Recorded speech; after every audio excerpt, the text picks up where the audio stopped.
Hai, Assalamualaikum warahmatullahi wabarakatuh. Edisi apa yang akan kita bahas malam hari ini?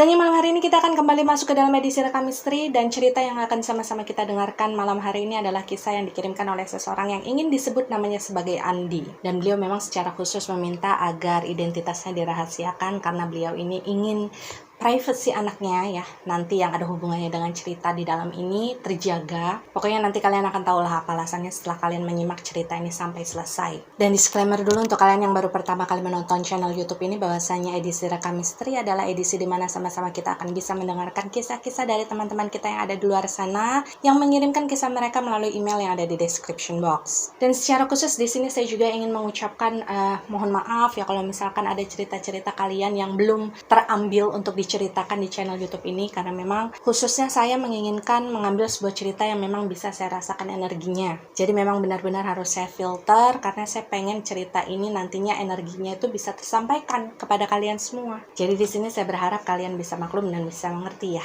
Dan ya kita awali ceritanya si Andi ini dengan sedikit mengilas latar belakang bagaimana dulu rumah tangga yang dilalui oleh si Andi dan juga istrinya yang kita sebut saja namanya adalah Lisa. Dan cerita ini terjadi sekitar tahun 2000-an ya, tahun yang sama ketika anak sematawayang mereka lahir. Kita sebut saja di sini nama anaknya adalah Putra. Jadi kata Andi, ketika dia dan juga si Lisa ini menikah, memang mereka ini cukup lama tidak memiliki keturunan. Hampir 12 tahun mereka menikah hingga pada akhirnya mereka ini bisa memiliki kesempatan untuk mempunyai anak. Dan memang pada saat itu kata Andi, dia ini menikahi si Lisa ketika Andi ini usianya sekitar 24 tahun dan juga si Lisa ini usianya sekitar 20 tahun. Jadi mereka ini memang menikah muda. Dan awal-awal pernikahan ketika mereka ini belum juga kunjung dikaruniai anak, sebenarnya si Andi maupun si Lisa ini masih santai aja lah ya. Mereka going with the flow, mereka percaya bahwasanya yang namanya keturunan itu adalah hak prerogatifnya Tuhan yang tidak bisa diganggu-gugat. Tapi ketika kemudian pernikahan mereka ini berjalan sekitar 5 tahun ke atas, Andi bilang Lisa ini mulai merasa kayak terbebani lah ya dengan omongan-omongan yang ada di sekitar dia. Omongan-omongan tetangga pada saat itu kan. Begitu juga omongan orang tua mereka yang waktu itu mempertanyakan, kapan nih hamilnya, kapan bisa ngasih cucu nih buat kita. Karena pada saat itu kata Andi, orang tua mereka, baik itu orang tua Andi maupun orang tuanya si Lisa ya, alasan kenapa pada saat itu mereka belum juga memiliki anak, mereka berpikirnya itu memang karena sengaja. Jadi kayak seolah-olah itu si Andi sama Lisa memang benar-benar pengen udah punya anak karena mereka ini pengen mengejar karir. Padahal sebenarnya kan nggak seperti itu ya. Karena kata Andi sejak awal dia menikah dengan Lisa, mereka berdua ini sama-sama kepengen langsung punya anak. Dan seiring berjalannya waktu, si Lisa ini kan memang nggak pernah curhat apapun ya sama suaminya. Jadi dia tuh memang terlihat sangat tegar kalau dari luar. Padahal sewaktu-waktu si Andi ini kalau misalkan dia kebangun pada saat malam gitu, kemudian ngelihat si Lisa ini lagi sholat malam kan sendirian, dia sering nih mendapati istrinya pada saat itu nangis. Dia nangis sambil memohon gitu ya kepada Tuhan untuk bisa diberikan keturunan. Dan waktu itu ketika si Andi ini berusaha untuk melakukan pendekatan sama istrinya, ya maksudnya kayak udahlah kalau ada beban ayo kita omongin bareng-bareng, jangan ditahan sendiri, jangan dipendam sendiri. Nah waktu itulah si Lisa ini kayak curhat sama suaminya kalau dia tuh selalu mendengar omongan-omongan miring yang mengatakan kalau dia itu mandul, yang mengatakan kalau dia itu lebih mementingkan pekerjaannya dibandingkan memiliki anak. Dan mirisnya pada saat itu omongan-omongan jahat itu selalu Lisa dapatkan dari orang-orang yang ada di sekitar dia, jadi tetangga-tetangganya gitu loh. Dan karena hal tersebutlah Lisa ini dalam pergaulan kesehariannya dia jadi jarang keluar rumah karena dia memang trauma diomongin sama tetangga. Lisa dan Andi ini juga bukan tanpa usaha ya untuk bisa memiliki anak. Setelah bertahun-tahun berlalu mereka merasa kayaknya susah nih kita kalau mau punya anak dengan cara alami gitu ya. Mereka ini udah berusaha minum obat, ikut program kehamilan, minum jamu, minum madu, pokoknya segala sesuatu yang disarankan sama saudara-saudaranya mereka pada saat itu. Tapi memang sayangnya yang namanya rezeki anak itu kan nggak bisa direncanakan ya kalau bukan takdirnya Tuhan. Tuhan. Bahkan waktu itu si Lisa ini saking kepengennya dia punya anak, dia sampai memutuskan untuk melepaskan karirnya. Dia berhenti dari pekerjaannya karena ada beberapa temennya yang bilang, mungkin kamu kecapean Lis, jadinya susah hamil. Dan karena hal tersebutlah si Lisa ini kan akhirnya ngomong ya sama suaminya, tapi saya berhenti bekerja ya, mohon maaf kalau misalkan mulai sekarang saya udah nggak bisa memberikan bantuan lagi. Dan pada saat itu jujur saja Andi ini ngerasa salut ya sama istrinya, karena bisa dibilang karir yang dimiliki oleh Lisa pada saat itu adalah karir yang cukup cemerlang. Si Andi juga nggak mau tutup mata bahwasanya banyak sekali bantuan yang sudah diberikan oleh Lisa dalam rumah tangga mereka, dalam urusan keuangan kan. Tapi Lisa rela mengorbankan itu semua demi bisa mendapatkan keturunan untuk suaminya, untuk rumah tangga mereka. Dan selepas si Lisa ini sudah tidak bekerja lagi, di situ sebenarnya si Andi ini mulai merasa titik di mana si Lisa ini mulai hilang kesabarannya dimulai. Jadi yang awalnya Lisa ini kayak going with the flow gitu ya, kayak nyantai gitu. Ya udahlah kalau misalkan nanti dikasih sama Tuhan, udah takdirnya saya hamil, saya pasti hamil gitu kan ya awalnya. Nah pada saat itu si Lisa ini berubah menjadi nggak sabaran. Segala sesuatunya dia ini pengen ngelakuinnya cepet. Jadi seolah-olah si Lisa ini kayak pengen mencoba berbagai program hamil di rumah sakit berbeda ya. Padahal pada saat itu harusnya si Lisa ini bisa lebih menunggu lagi gitu. Supaya kan ketahuan ya hasilnya bagaimana, apa yang harus dilakukan selanjutnya. Dan Andi bilang dari setiap program yang diikuti oleh dia dan juga istrinya ketika mereka memeriksakan kesehatan mereka masing-masing ya, sebenarnya dokter menyatakan bahwasanya Lisa dan Andi ini sama-sama normal. Maksudnya gak ada masalah sama mereka. Jadi benar-benar hanya menunggu kehendaknya Tuhan aja gitu supaya si Lisa ini bisa hamil. Hingga akhirnya si Andi dan juga si Lisa ini sampai pada tahap di mana mereka ini melakukan program bayi tabung. Karena memang waktu itu si Lisa ini udah ngerengek lah sama si Andi untuk mencoba program tersebut. Setelah beberapa program sebelumnya gitu kan, itu selalu saja gagal. Dan Andi bercerita, yang namanya program bayi tabung itu kan pasti nggak murah ya. Sementara Andi mengaku bahwasanya dia dan juga si Lisa ini bukan berasal dari keluarga yang secara keuangan itu sudah sangat berlebihan gitu. Hingga pada saat itu ketika 2 kali program bayi tabung yang dilakukan oleh si Andi dan juga si Lisa ini dinyatakan gagal. Nah pada saat itu si Andi ini sampai memohon maaf sama Lisa karena memang ya udah saya nggak punya kemampuan lagi yang untuk membiayai program bayi tabung. Jadi mau tidak mau ikhtiar kita melalui bayi tabung ini harus selesai sampai di sini. Dan si Andi juga nggak tahu ya apakah keterbatasannya pada saat itu untuk melakukan program bayi tabung terus-menerus gitu sesuai dengan keinginannya Lisa. Pada akhirnya membuat Lisa ini kayak berubah sikap kepada si Andi. Jadi si Lisa ini nggak seceria dulu lagi lah. Dan kemudian dalam proses mereka ini melakukan ikhtiar terus-menerus tapi secara alami ya pada saat itu, ada satu hal yang menjadi perhatian Andi. Kata si Andi, Lisa ini adalah orang yang sangat religius awalnya. Dia tidak pernah meninggalkan sholat wajibnya, sesibuk apapun dia. Bahkan si Andi ini selalu tahu kalau misalkan istrinya itu selalu rajin juga melaksanakan sholat-sholat sunnah. Ketika si Andi bangun malam gitu, dia selalu mendapati si istrinya lagi sholat malam gitu. Dan ketika kemudian cobaan tersebut mereka sulit mendapat keturunan tersebut terus menerus menghantam rumah tangga mereka, segala macam program yang mereka lakukan juga selalu gagal, dan yang terakhir adalah program bayi tabung tadi juga gagal. Si Andi merasa pada saat itulah titik balik di mana si Lisa ini kayak ngerasa udah nggak percaya lagi kepada Tuhannya. Pernah satu kali si Andi ini kayak nanya kan ya sama Lisa, kamu kenapa sih yang kok nggak sholat lagi gitu kan? Papi kangen deh bisa sholat bareng lagi sama kamu. Waktu itu si Lisa menjawab, enggak males. Ngapain saya sholat? Terus setiap saya sholat, permintaan saya juga nggak pernah didengar sama Allah. Andi juga merasa bahwasanya rumah tangga mereka itu benar-benar diuji pada saat itu. Sikap si Lisa yang tiba-tiba saja berubah, kemudian Lisa juga yang sudah tidak mau lagi dekat dengan Tuhannya, dengan kekecewaannya tadi. Si Andi juga merasa bahwasanya si Lisa tidak lagi mau melayani dia, baik itu secara lahir maupun batin. Akhirnya adalah pertengkaran yang terjadi dalam rumah tangga mereka. Dan itu benar-benar intens ya pertengkarannya. Bahkan saking hebatnya pertengkaran yang terjadi dalam rumah tangga mereka, di tahun ke-11 mereka menikah, mereka masih belum dikaruniai anak ya waktu itu. Si Andi dan si Lisa ini pada akhirnya memutuskan untuk pisah rumah. Jadi pada saat itu si Andi ini membawa pulang si Lisa ke rumah orang tuanya, kan ya, kayak menjelaskan bahwasannya saya dan Lisa ini memerlukan waktu, gimana caranya untuk memperbaiki hubungan yang ada di antara kami. Si Andi juga memerlukan waktu untuk introspeksi diri gitu. Tapi memang yang namanya sudah jodoh kali kali ya, ketika mereka ini pisah rumah sekitar 3 bulanan, waktu itu si Andi bilang perasaannya kepada si Lisa itu kayak nggak bisa hilang. Jadi dia tuh kayak ngerasa kehilangan. Dan Andi juga bilang ketika kemudian dia memutuskan untuk kembali rujuk dengan Lisa,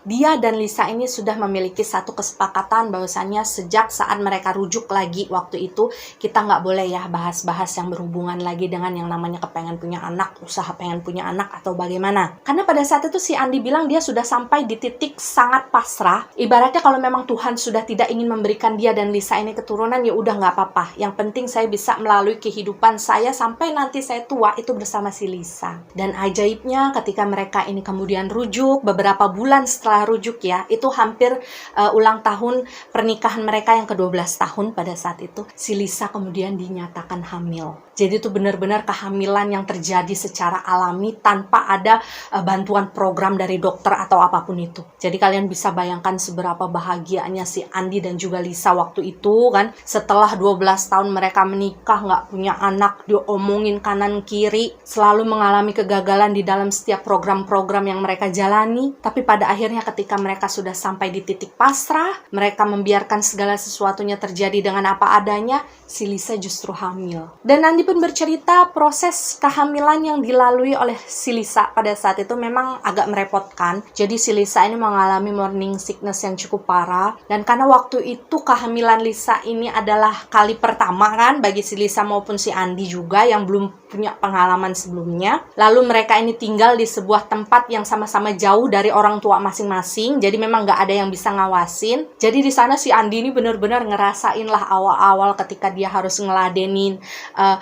ngidamnya si Lisa, kemudian muntah-muntahnya si Lisa. Tapi Andi bilang dia melewati semuanya dengan bahagia. Tapi memang kata si Andi ya, ketika si Lisa ini kehamilannya menginjak sekitar 6 bulan, si Lisa ini sempat mengalami flek yang selalu keluar selama beberapa hari. Dan waktu itu Andi dan Lisa ini udah benar-benar deg-degan ya. Mereka kan nggak maulah bayi yang sudah lama mereka tunggu tiba-tiba ada sesuatu. Dan ketika Andi serta si Lisa ini memeriksakan kehamilannya tersebut kepada dokter, dokter memang menyatakan bahwasannya pada saat itu kehamilan Lisa ini tergolong kehamilan yang lemah. Jadi kandungannya si Lisa ini agak lemah gitu. Jadi memang si Lisa ini disarankan untuk tidak terlalu capek, tidak terlalu banyak melakukan sesuatu, dan perbanyak bed rest di rumah. Dan karena hal tersebutlah si Andi ini kan jadi benar-benar overprotective ya sama si Lisa. Si Lisa nggak boleh ngapa-ngapain, bahkan di rumahnya juga sampai sengaja dikasih pembantu kan, biar si Lisa ini nggak capek. Dan untungnya memang hal tersebut tidak berlangsung lama gitu. Jadi ketika kemudian kehamilannya si Lisa ini menginjak ke 7 bulan, dia sudah mulai bisa beraktivitas normal. Andi kemudian bercerita ketika si Lisa ini kehamilannya menginjak usia ke-8 bulan, Lisa ini mengalami beberapa kali mimpi yang pada saat itu selalu membuat si Lisa ini menangis ketika bangun. Dan pada saat itu si Lisa ini berceritalah kepada Andi, "Pi, saya selalu mimpi Umi meninggal." Jadi Umi ini adalah panggilan si Lisa kepada ibunya ya. Dan waktu itu kebetulan ketika si Lisa bermimpi hal tersebut, itu tuh kayak sekitar 1 minggu sebelum Lebaran lah.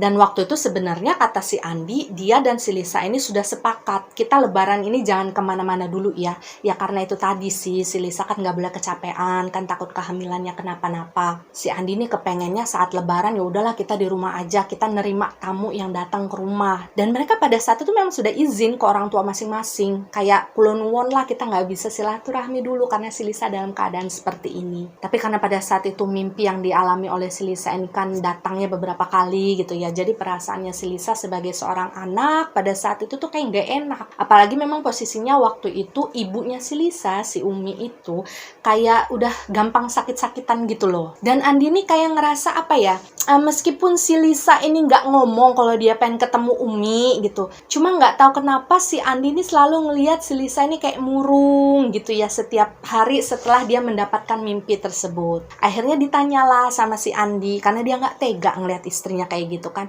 "Kamu mau ketemu sama Umi?" Dan ketika si Andi menawarkan hal tersebut, si Lisa ini langsung ngangguk sambil netesin air mata. Jadi si Lisa itu ngomong, "Iya Pi, saya pengen pulang ke rumah Umi, saya pengen ngeliat Umi, takutnya tahun ini jadi Lebaran terakhirnya Umi, saya pengen ngeliat Umi." Dan permintaan Lisa tersebut tentu saja tidak bisa ditolak oleh si Andi kan. Meskipun pada saat itu dia sempat kepikiran juga, aduh ini gimana ya kehamilannya nanti apa nggak apa-apa gitu kan. Perjalanannya jauh, si Lisa ini kelihatannya udah benar-benar mengkhawatirkan posisinya si Umi. Ya pada akhirnya ya sudahlah, si Andi ini menurutilah keinginannya si Lisa. Jadi kayak ya udahlah bismillah aja, ayo kita berangkat. Dan asal kalian tahu, kata si Andi, jarak dari rumah mereka menuju ke rumah orang tuanya Lisa pada saat itu, kalau perjalanan mobil itu ditempuh sekitar 7-8 jam. Karena itu kan zaman dulu ya nggak kayak sekarang yang tol ada di mana-mana. Dan memang mau nggak mau perjalanan panjang itu harus ditempuh oleh mereka menggunakan mobil. Jadi kalau kalian bertanya kenapa nggak naik pesawat terbang aja gitu, ya karena memang kandungannya si Lisa waktu itu tidak mendapatkan rekomendasi dari dokter untuk naik pesawat. Apalagi waktu itu kan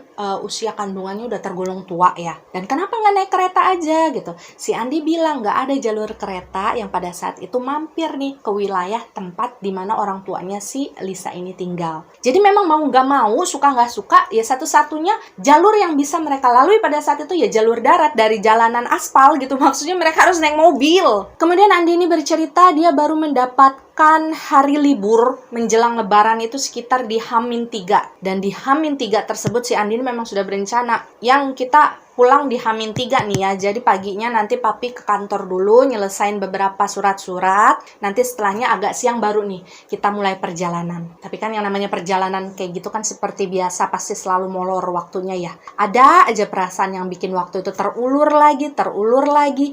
Hingga akhirnya pada saat itu si Andi dan si Lisa ini mulai berangkat dari rumah mereka itu sekitar jam 3 sore. Dan karena memang Andi ini sudah menebak di titik-titik tertentu dari jalanan utama yang sebenarnya akan mereka lalui kalau misalkan mereka mau menuju ke rumah orang tuanya Lisa, itu pasti akan macetnya luar biasa karena itu kan udah mau lebaran ya. Akhirnya waktu itu si Andi ini memang sudah memilih jalan alternatif lain nih, yang sebenarnya jalanan tersebut adalah jalanan yang paling dihindari oleh si Andi setiap kali dia berpergian kemana-mana. Cuman kan waktu itu pikirannya si Andi, ini kan mau liburan, itu kan jalan alternatif, pasti rame lah, nggak mungkin sepi kayak biasanya. Jadi waktu itu si Andi ini ada rasa berani lah untuk memutuskan melewati jalan tersebut. Jadi di sini saya nggak mau menyebutkan secara gamblang ya itu jalanan apa. Yang jelas itu adalah jalanan yang bagian kanan kirinya tuh kalau kata si Andi tuh kayak masih bener-bener full hutan, nggak ada bangunan, dan dia itu kayak sedikit menanjak. Orang-orang banyak yang menyebutnya kayak semacam jalanan bukit gitu loh. Dan memang jalanan yang kemudian dilalui oleh Andi pada saat itu udah terkenal wingit. Jadi banyaklah cerita-cerita mistis yang berasal dari jalanan tersebut. Cuma memang secara pribadi si Andi ini belum pernah mengalami. Dan awalnya dalam perjalanan mereka pada saat itu, Andi dan Lisa ini sama sekali tidak menemukan kesulitan apapun. Hingga pada akhirnya mereka ini selepas asar ya, harus melewati jalanan yang pada saat itu membelah bagian bukit tersebut. Yang jalanan alternatif tadi itu loh. Dan waktu itu karena mungkin di bagian kanan dan kirinya itu juga masih hutan dengan pepohonan yang sangat lebat. Jadi kan vibes-nya ketika kita masuk ke dalam jalanan tersebut otomatis kan kayak berasa gelap ya. Dan sebenarnya kata Andi ketika awal-awal mobil mereka ini masuk ke dalam kawasan jalanan tersebut, masih ada lah beberapa kendaraan yang berpapasan dengan mereka. Jadi sama sekali nggak yang sepi-sepi banget. Dan Andi ingat benar pada saat itu ketika jam di mobilnya ya menunjukkan waktu 17.30, itu kan udah menjelang waktu-waktu maghrib nih. Pada saat itulah si Andi ini mulai merasa kok kayak nggak ada mobil lagi ya yang lewat di sini. Padahal kan seharusnya rame. Dan di tahun 2000-an pada saat itu kata Andi, penerangan yang ada di bagian kanan dan kiri jalan di kawasan tersebut itu sangat minim. Dan si Andi ini mengaku bahwasanya pada saat itu dia sama sekali tidak mendapatkan sumber penerangan yang lain kecuali dari sorot lampu mobil dia sendiri. Jadi pada saat itu suara azan maghrib kan memang nggak kedengeran ya. Tapi kan karena dia nyalain radio, jadi memang dia tahu, oh waktu itu sedang azan maghrib. Dan karena pada saat itu posisinya si Andi ini kan lagi puasa, sementara kalau si Lisa kan lagi nggak puasa ya. Akhirnya si Andi ini kan sempat minum nih, dia minum air mineral yang ada di mobilnya sambil tetap melajukan kendaraannya. Dan si Andi pada saat itu kayak pengen cepet-cepet keluar lah dari kawasan tersebut. Dia pengen nyari masjid dulu atau musola, setidaknya dia bisa menjalankan sholat maghrib dulu. Tapi memang entah kenapa ketika semakin jauh mereka berjalan gitu kan, kayak apa ya, kalau kata Andi tuh dia kayak ngerasa melewati tempat yang gak ada bedanya sama sekali. Jadi mungkin karena pohon-pohonnya itu sama terus ya. Kemudian jalannya itu kayak lurus aja. Seolah-olah si Andi ini kayak gak ngerasa dia tuh udah pindah dari tempat satu ke tempat yang lain. Dan pada saat itu kendaraan gak ada satupun yang berpapasan sama mereka. Padahal sebelumnya tuh ada motor, ada kendaraan pribadi, ada truk-truk juga yang lewat. Dan pada saat itulah mungkin karena si Lisa ini juga merasa kok sekeliling kita nih jadi sepi begini gitu ya, jadi gelap begini. Akhirnya si Lisa ini ngomong lah sama si Andi kan, harusnya kita jangan lewat jalanan ini, sepi begini, takut deh. Tapi waktu itu kata Andi dia nggak menimpali omongannya si Lisa. Karena jujur gini, si Andi tuh sebenarnya di dalam hatinya tuh sebenarnya udah deg-degan. Karena jujur bagi dia, meskipun dia tinggal di provinsi tersebut sudah sangat lama, tapi itu adalah kali pertamanya dia berani melewati jalanan tersebut di saat hari sudah gelap. Dan alasan kenapa kemudian dia berani melewati jalanan tersebut ya karena tadi dia kan pemikirannya ini kan arus mudik gitu ya. Seharusnya kan jalanan alternatif seperti ini nih rame. Jadi nggak siang, nggak malam ya harusnya tetap rame gitu kan. Nah meskipun pada kenyataannya ketika dia berada di lokasi secara langsung, jalanan tersebut benar-benar sepi, nggak ada orang. Dan dalam perjalanan tersebut ada satu momen ketika kemudian si Andi ini melihat ada sebuah pohon dengan batang yang sangat besar diameternya. Jadi itu kayak ada di sebelah kirinya jalan ya. Nah di pohon tersebut batangnya itu ditutupi sama lilitan kain putih. Jadi kan mungkin karena itu dililit kain putih, otomatis kan pandangannya si Andi yang pada saat itu membawa mobil kan langsung tertuju ke arah pohon tersebut kan. Dan kalau ditanya terus kenapa si Andi melihat ke arah pohon itu? Ya jawabannya nggak tahu. Karena kayak seolah-olah si Andi pengen ngeliat aja ke arah pohon tersebut. Dan di sini nanti juga ada kaitannya dengan akhir cerita nanti ya. Pokoknya kalian simak aja cerita ini sampai habis dulu deh. Dan ketika si Andi ini udah ngeliatin pohon tersebut sambil mobilnya terus berlalu gitu ya. Nah kan kemudian si Andi ini berbalik gini dong. Dia mau ngeliat ke arah depan lagi, ke arah perjalanan. Dan waktu itu dia yakin benar bahwasanya si Lisa yang lagi duduk di samping dia itu lagi tidur. Karena memang suara setengah ngoroknya itu kedengeran sama si Andi. Tapi ketika kemudian si Andi ini mengarahkan lagi pandangannya ke arah depan, itu dia ngerasa tengkuknya tuh kayak ada yang niup. Jadi kayak gitu. Dan di titik itu sebenarnya si Andi ini udah ngerasa serem gitu. Maksudnya kayak udah ngerasa merinding. Apalagi si Lisa tidur, dia nggak ada teman ngobrol kan. Tapi kalau misalkan dia mau puter balik juga nanggung, perjalanan udah terlanjur jauh gitu. Akhirnya pada saat itu si Andi ini ya udahlah lanjutin aja lah, bismillah, mudah-mudahan nggak ada apa-apa. Dan ketika si Andi ini sebenarnya pada saat itu baru aja kepikiran gini, ini siapa ya yang niup tengkuk saya ya? Si Lisa kan tidur. Terus siapa yang niup? Baru nih dia mikirin hal tersebut, tiba-tiba saja di depan itu mobilnya kerasa kayak menabrak sesuatu. Jadi bruk gitu. Suaranya itu kenceng. Dan saking kencengnya, itu si Andi yang duduk di dalam kursi kemudi itu kayak kerasa berguncang gitu loh. Dan otomatis pada saat itu si Andi ini langsung menghentikan mobilnya. Hal pertama yang dia lakukan pada saat itu adalah ngebangunin istrinya. Dia ngebangunin si Lisa. Dia pengen memastikan nih kondisinya si Lisa baik-baik aja. Dan ketika si Lisa ini terbangun, si Andi ini bertanyalah kepada istrinya, "Yang kamu nggak apa-apa?" Dan waktu itu si Lisa menjawab, "Enggak, nggak apa-apa. Emang kenapa?" Karena sepertinya si Lisa ini memang nggak sadar kalau sebelumnya si Andi ini baru menabrak sesuatu. Dan akhirnya si Andi ini menceritakanlah secara singkat kepada si Lisa kan, "Yang tadi kayaknya saya nabrak sesuatu deh." Dan kata Andi sebenarnya pada saat itu pikirannya udah kalut nih. Karena kan dia takut yang ditabrak itu orang kan. Dia takut jadi urusan dan panjang. Tapi waktu itu Lisa bilang, "Coba keluar dicek." Dan akhirnya si Andi memutuskan untuk keluar dari mobilnya. Tapi dia meminta agar si Lisa ini tetap di dalam mobil dan tidak keluar sambil tetap terus memakai sabuk pengaman. Ketika Andi keluar dari dalam mobilnya, pada saat itu Andi bilang dia baru merasakan bahwasannya sekitar dia tuh anginnya lagi kenceng-kencengnya nih. Kan si Andi posisinya lagi nggak pakai jaket ya. Waktu itu si Andi langsung ngecek nih bagian kanan, bagian kiri dari mobilnya. Dia memastikan nih di aspal ada bercak-bercak darah atau tidak. Karena kalau misalkan dia menabrak manusia atau dia menabrak hewan yang besar, otomatis kan pasti ada bekasnya lah ya, ceceran darah gitu di aspal. Dan waktu itu si Andi ini memang turunnya sambil bawa senter yang kecil itu loh. Jadi kan dia nyenterin gitu ya bagian kanan dan kirinya. Dan pada saat itu si Andi ini yakin bahwasanya nggak ada berkas darah di bagian kanan dan kiri mobilnya. Sempat ngerasa lega dong si Andi. Dan setelah selesai mengecek bagian kanan dan kiri mobilnya, akhirnya si Andi ini memeriksa lah bagian bawah kolong mobilnya. Dan ketika kemudian si Andi ini melongo ke bawah mobilnya, dia juga tidak menemukan hal apapun di sana. Pada saat itulah si Andi ini mulai kebingungan. Maksudnya kayak, kok saya nggak ngelihat apa-apa ya? Tapi saya yakin banget tadi saya tuh abis nabrak sesuatu. Karena suaranya kenceng dan dia ini sampai berguncang loh di dalam mobil. Dan mungkin karena pada saat itu sekelilingnya si Andi ini kan gelap ya. Jadi dia tuh sempat luput dengan sesuatu yang ada di atas kap mobilnya. Baru ketika kemudian si Andi ini pengen berjalan masuk ke dalam mobil karena dia nggak ngelihat apa-apa kan di bagian kanan kiri dan kolong mobilnya. Nah ketika dia berjalan mau buka pintu, disitulah dia baru sadar bahwa ada bangkai seekor burung yang ukurannya lumayan besar itu tergeletak di atas kap mobilnya. Disitulah si Andi ini agak kaget. Dia baru tahu bahwa yang ditabrak sama dia tadi itu adalah seekor burung. Cuma yang anehnya bagi si Andi pada saat itu adalah, kalau memang dia menabrak burung tersebut, kenapa kok jatuhnya ada di atas kap mobilnya? Kenapa nggak di bawah? Cuma karena memang waktu itu si Andi ini kayak udah ngerasa merinding-merinding ya. Kalian bayanginlah suasana di tengah hutan, kanan kirinya nggak ada orang, nggak ada mobil berpapasan sama sekali. Yang waktu itu menjadi penerang mereka hanya sorot lampu mobilnya si Andi aja yang dibiarkan menyala.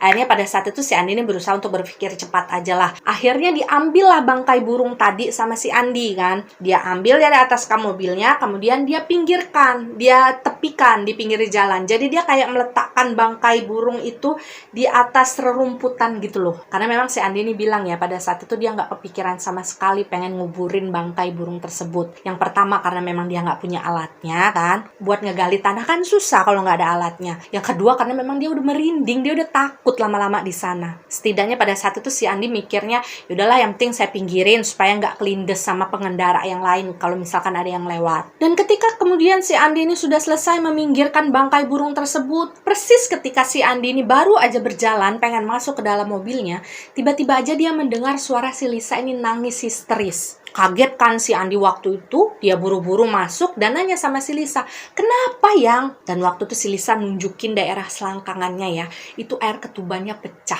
Jadi pada saat itu si Lisa ini memberitahukan kepada suaminya kalau sepertinya dia akan melahirkan. Memang belum cukup usia untuk melahirkan, jadi waktu itu kandungannya itu masih sekitar 8 bulanan lah ya. Cuma karena memang air ketubannya udah pecah kan, ya mau gak mau memang harus diambil tindakan. Dan pada saat itu paniklah si Andi, udah mah di tengah hutan, gak ada orang, gak ada siapa-siapa, kemudian ketuban istrinya juga pecah. Jadi pada saat itu yang kepikiran sama dia cuma nuruti omongnya si Lisa aja. Waktu itu si Lisa ngasih tahu sama suaminya, udah ayo jalan, kita jalan nyari klinik kayak nyari apa kayak yang bisa ngebantu saya. Dan ketika kemudian si Andi ini kembali menjalankan mobilnya, ada satu perasaan aneh yang dirasakan oleh Andi pada saat itu. Entah kenapa padahal dia merasa menginjak pedal gas itu lumayan dalam ya, tapi mobilnya tuh kayak nggak bisa ngebut gitu. Jadi rasanya tuh kayak berat. Cuma pada saat itu si Andi memang tidak menceritakan hal tersebut kepada si Lisa, takutnya kan kepikiran. Dan pada saat itu kata si Andi ya, si Lisa ini udah nangis-nangis lah, dia nangis-nangis histeris, kesakitan sambil megangin perutnya. Dan memang nggak bisa dipungkiri kalau pada saat itu dia dan juga si Lisa ini ya sama-sama panik karena mereka ini nggak punya pengalaman. Dan pada saat itu kata Andi ya, jujur dia nggak tahu perlu waktu berapa lama bagi dia untuk bisa keluar dari kawasan bukit tersebut, oke? Karena dia kan belum pernah melewati jalanan tersebut sebelumnya. Jadi ketika kemudian istrinya terus-terusan nanya kan kepada si Andi, kapan sampainya? Kapan ketemu klinik? Gitu kan.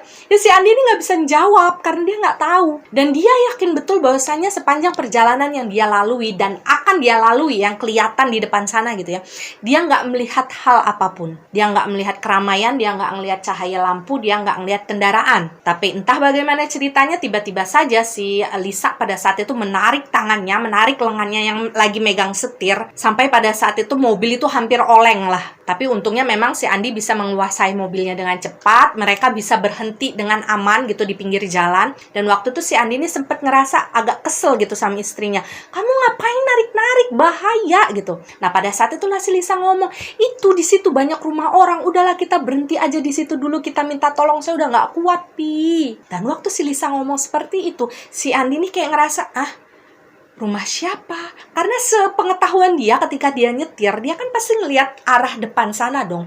Dan sepanjang mata dia ngelihat, tadi tuh dia nggak ngelihat apapun loh. Tapi ketika kemudian si Lisa ini nunjukin ke arah yang dia maksud, si Andi kan ikut noleh ke arah sana ya. Tiba-tiba saja pada saat itu rumah yang diceritakan oleh si Lisa ya benar-benar ada di sana. Jadi kayak seolah-olah itu tuh kayak semacam dataran tinggi ya. Jadi misalkan ini jalan ya guys. Kalau kalian pernah ngelewatin jalanan ke Bandung, itu kan ada bukit-bukit yang dibelah gitu kan untuk jadi jalanan. Nah di pinggirnya itu kan ada dataran tinggi yang begininya gitu dong. Nah itulah yang dilihat sama si Andi pada saat itu.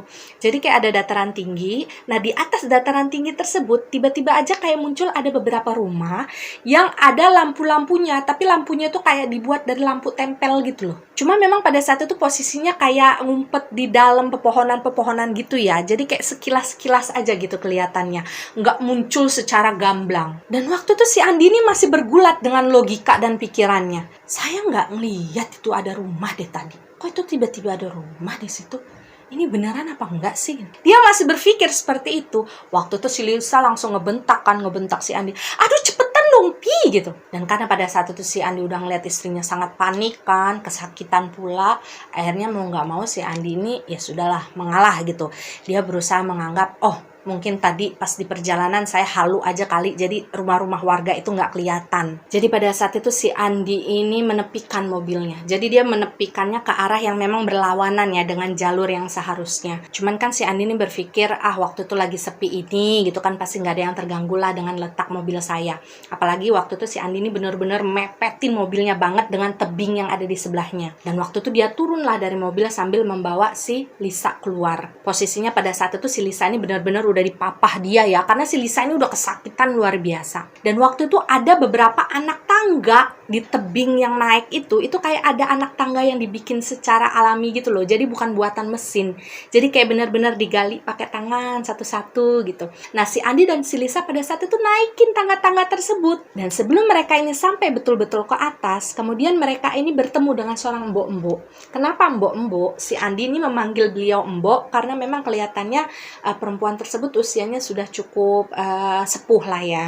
Kemudian badannya kecil dan agak bongkok, dan di bagian kepalanya itu dia kayak pakai lilitan kain gitu loh guys. Dan waktu itu mbok tersebut langsung nyamperin nih ke arahnya si Lisa dan juga si Andi sambil nanya kan, kenapa istrinya. Dan pada saat itu si Andi ini langsung menceritakan lah kondisi si Lisa kan, ibu tolong istri saya mau melahirkan, barangkali di sini bisa meminta bantuan. Dan pada saat itu mbok tersebut langsung menyuruh si Andi, oh ya sudah, bawa saja ke rumah saya bisa menolong. Dan yang ada di dalam pikirannya Andi pada saat itu adalah, oh mungkin mbok itu adalah dukun beranak kali ya, atau mungkin di dalam pedesaan sana ada bidan kali yang bisa membantu istri saya. Jadi benar-benar si Andi ini nggak kepikiran yang macem-macem, karena dia ini kan udah terlalu panik ya untuk mikirin kondisi istri dan juga calon anaknya. Andi bercerita pada saat itu mbok tersebut memimpin langkahnya mereka nih. Jadi si Andi megangin si Lisa ya di papah gitu sambil ngikutin langkahnya si mbok tadi. Dan kata si Andi pada saat itu ketika dia ini berjalan dengan si Lisa,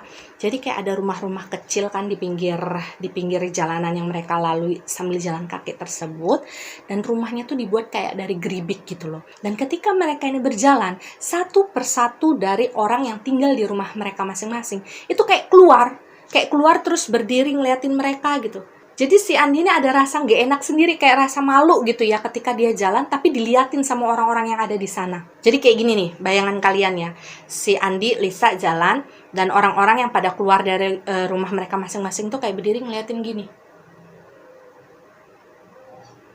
gitu ngeliatinnya.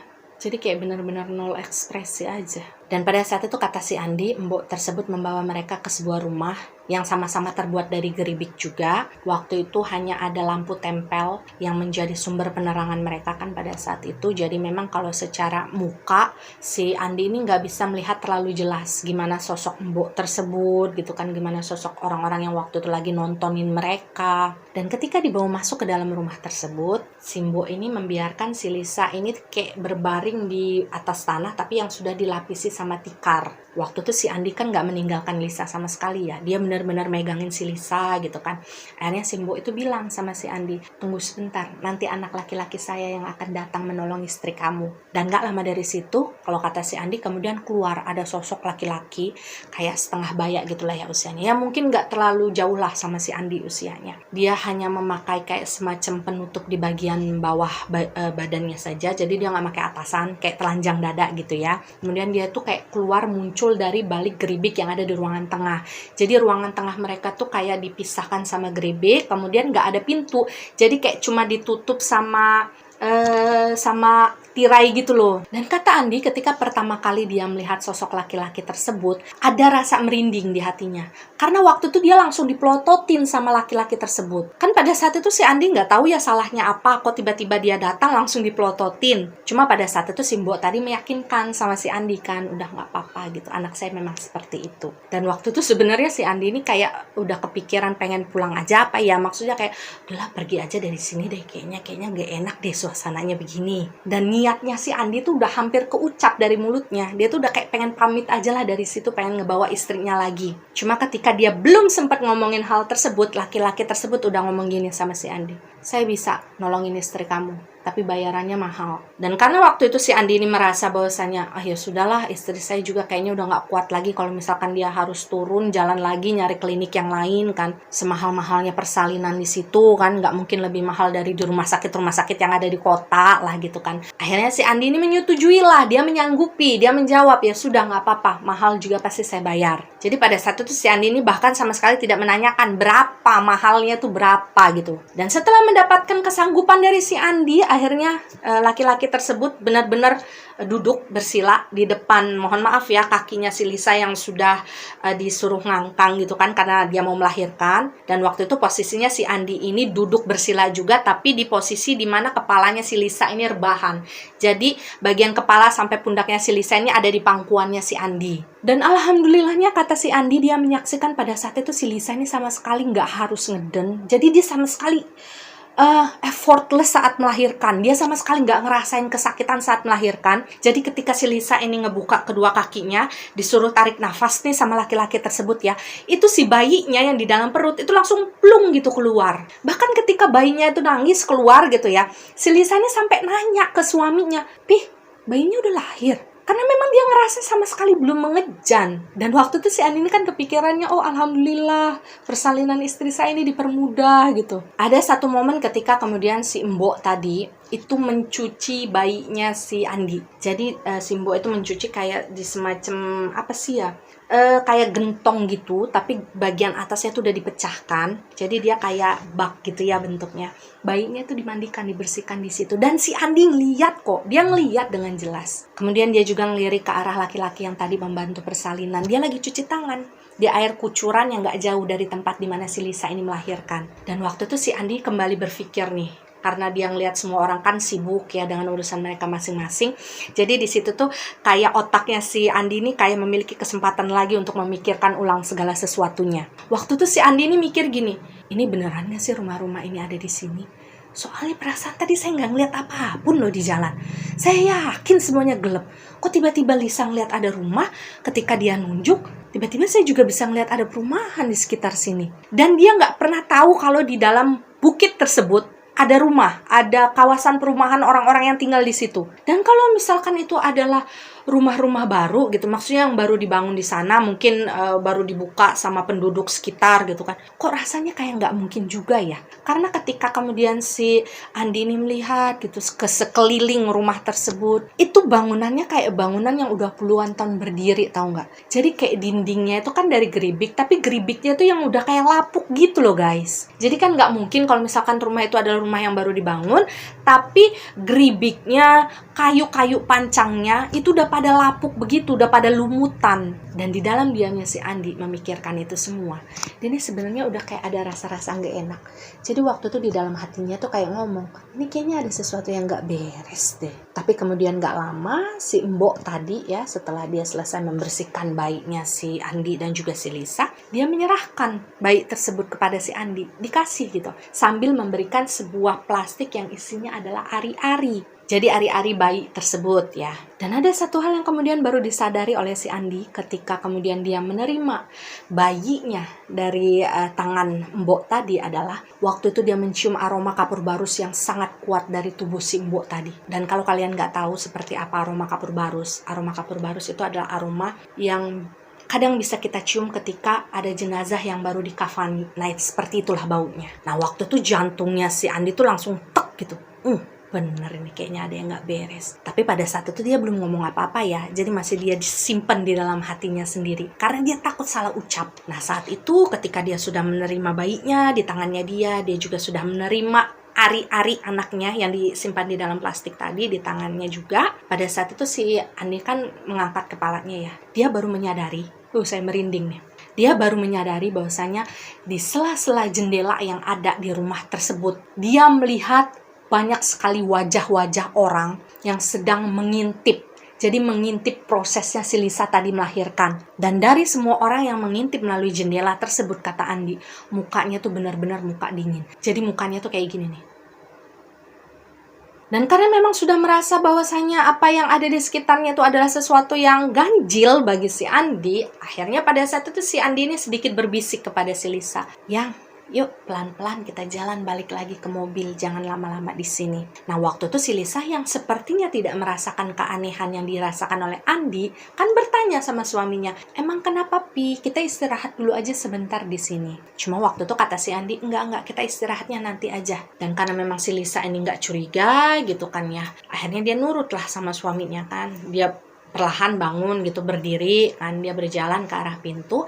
Nah waktu itu si Andi yang berpamitan sama si mbok-mbok tadi, "Mbok, terima kasih untuk bantuannya. Kalau boleh tahu berapa biaya yang harus saya bayar? Nanti bisa saya transfer saja karena saya tidak memegang uang cash." Dan ketika mendengar si Andi ini sedang berpamitan sama si mbok tadi ya, laki-laki yang sebelumnya membantu si Lisa melahirkan itu muncul lagi dari ruangan tengah. Karena sebelumnya kan setelah selesai membantu si Lisa, dia ini masuk lagi nih ke ruangan tengah. Tapi pada saat itu dia langsung keluar dan langsung menatap si Andi ini dengan tegas. Dia bilang gini sama Andi, "Saya nggak butuh bayaran apa-apa. Bayaran saya adalah anak kamu." Dan mendengar kalimat tersebut, otomatis si Andi ini langsung tanpa tedeng aling-aling, dia langsung lari dari tempat tersebut sambil ngegeret istrinya. Jadi dia narik tangan si Lisa kan, "Ayo yang kita pulang, kita pergi dari sini." Jadi dia lari bener-bener kan sambil bawa anaknya, sebelah dia narik tangan istrinya. Dan pada saat itu sebenarnya si Andi ini berpikir bahwasanya mereka akan dikejar sama sosok laki-laki tadi, atau minimal sama warga yang ada di sana lah. Karena memang ketika si Andi ini berpamitan, laki-laki tadi kan kelihatan nggak seneng kan, apalagi dia sampai ngomong bahwasanya bayaran yang dia mau adalah anaknya si Andi. Tapi di luar dugaan, ketika si Andi ini berlari, itu nggak ada yang ngejar dia sama sekali.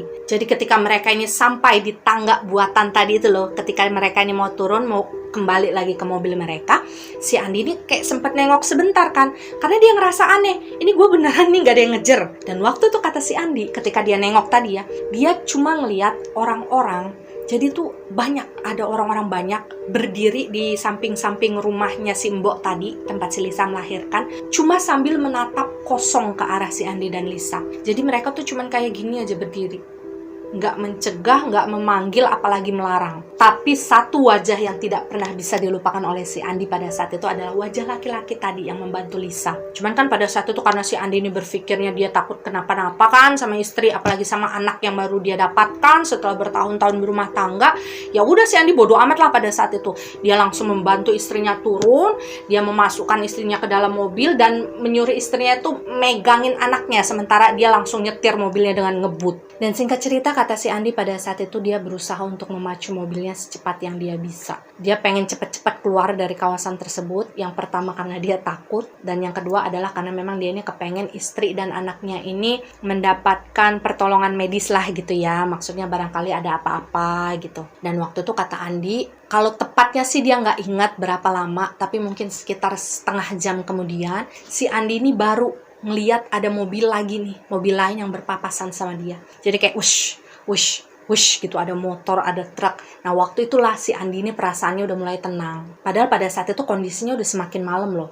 Jadi ibaratnya gini ya, ketika semakin malam justru si Andi ini ngerasa rame di sana. Nah tadi nih, ketika mereka mengalami hal misterius tersebut, itu mobil-mobil pada kemana? Kok nggak papasan gitu sama mereka? Hingga pada akhirnya mereka ini sampailah ke rumah orang tuanya si Lisa. Dan waktu itu orang tuanya Lisa kaget dong, kok tiba-tiba pas dateng anaknya udah lahiran. Dan ditanyalah pada saat itu kan sama orang tuanya Lisa, ini lahiran di mana gitu, kok bisa gitu. Nah pada saat itu kata si Andi, di perjalanan nih sebelumnya, Andi dan si Lisa ini udah sepakat lah, nanti kalau misalkan orang tua kamu nanya kamu lahiran di mana, bilang aja kita ketemu sama klinik yang ada di tengah jalan gitu. Jadi kamu melahirkan di sana karena memang ketuban sudah pecah. Karena si Andi dan si Lisa ini sepakat tidak ingin membuat orang tua mereka ini ngerasa kepikiran kalau misalkan si Andi dan Lisa ini menceritakan hal yang sebenarnya kepada mereka. Jadi waktu itu bisa dibilang Andi ini berbohong ya kepada orang tuanya si Lisa. Dan waktu itu orang tuanya Lisa percaya. Karena apa? Ya karena memang kondisinya si Lisa ini benar-benar sehat walafiat. Bayinya mereka juga sehat walafiat. Jadi kalau kalian fokus ya, kalian pasti ingat bahwasanya pada saat melahirkan, usia kandungannya si Lisa ini masih 8 bulan, which is masih prematur. Dan seharusnya bayi yang prematur itu kan masih membutuhkan kayak pertolongan medis kan. Tapi ketika kemudian keesokan harinya, itu si Andi ingat betul H-1. Ketika sebelum lebaran, dia dan si Lisa ini datang ke rumah sakit, maksudnya kayak pengen memastikan keadaan bayi mereka. Nah, waktu itu dokter menyatakan bahwasanya anak bapak sama ibu sehat loh, tidak kekurangan satu apapun. Meskipun memang waktu itu dilahirkan dalam keadaan prematur. Dan dokter juga kayak ngerasa, wah hebat ya Bu ya, anaknya nggak kenapa-napa, ibunya juga nggak kenapa-napa. Dan bukan hanya anaknya saja yang dalam keadaan stabil dan tidak kurang satu apapun ya. Lisanya pun ketika diperiksa nih, dia tidak mengalami robekan apapun di bagian alat vitalnya ketika melahirkan. Jadi waktu itu si Andi ini kayak, oh iya berarti memang dipermudah kali ya persalinannya si Lisa pada saat itu. Terlepas memang ada hal-hal mistis dan misterius yang pada saat itu masih belum bisa diterima akal sehatnya si Andi. Dan atas permintaannya si Lisa, waktu itu kata Andi, dia memang harus izin lagi ya beberapa hari dari kerjaannya. Karena kan waktu itu kerjaannya itu kalau nggak salah kata Andi dia itu libur cuma sampai sekitar H+3 atau H+4 lah gitu setelah lebaran. Tapi karena waktu itu si Lisa kan baru saja melahirkan, dan melahirkannya juga bukan di rumahnya mereka gitu. Jadi kalau misalkan mau menempuh jalan pulang sebegitu jauhnya sambil bawa bayi merah, si Lisa ini kayak ngerasa belum mau. Akhirnya si Andi ini minta izin lah kan ke kerjaannya untuk beberapa hari lagi lah nambah sambil nemenin istrinya di rumah orang tuanya. Dan di hari ketiga setelah kelahirannya, bayinya si Andi dan juga si Lisa yang diberi nama sebut saja Putra gitu ya, itu mulai menunjukkan hal-hal yang aneh. Jadi waktu itu kata Andi, anaknya ini selalu menangis. Jadi nangisnya tuh kayak nangis histeris yang raung-raung gitu, nggak bisa berhenti. Dari lepas maghrib sampai kebesokan harinya sampai subuh tuh nggak akan berhenti-berhenti nangis. Dan awalnya karena memang pada saat itu kan mereka nginep di rumah orang tuanya Lisa ya, otomatis kan hal tersebut dilihat juga sama orang tuanya Lisa. Dan waktu itu orang tuanya Lisa itu bilang lah sama mereka berdua, udah nggak apa-apa, itu mah wajar kalau anak bayi begadang nggak mau tidur gitu kan. Jadilah pada saat itu si Andi sama si Lisa ini ya udah nggak terlalu kepikiran, walaupun memang mereka ini ngerasa sangat capek ya dengan hal itu. Tapi lama-kelamaan mungkin sekitar semingguan lah ya, si Andi sama si Lisa ini akhirnya ngerasa khawatir juga dengan kondisinya si Putra.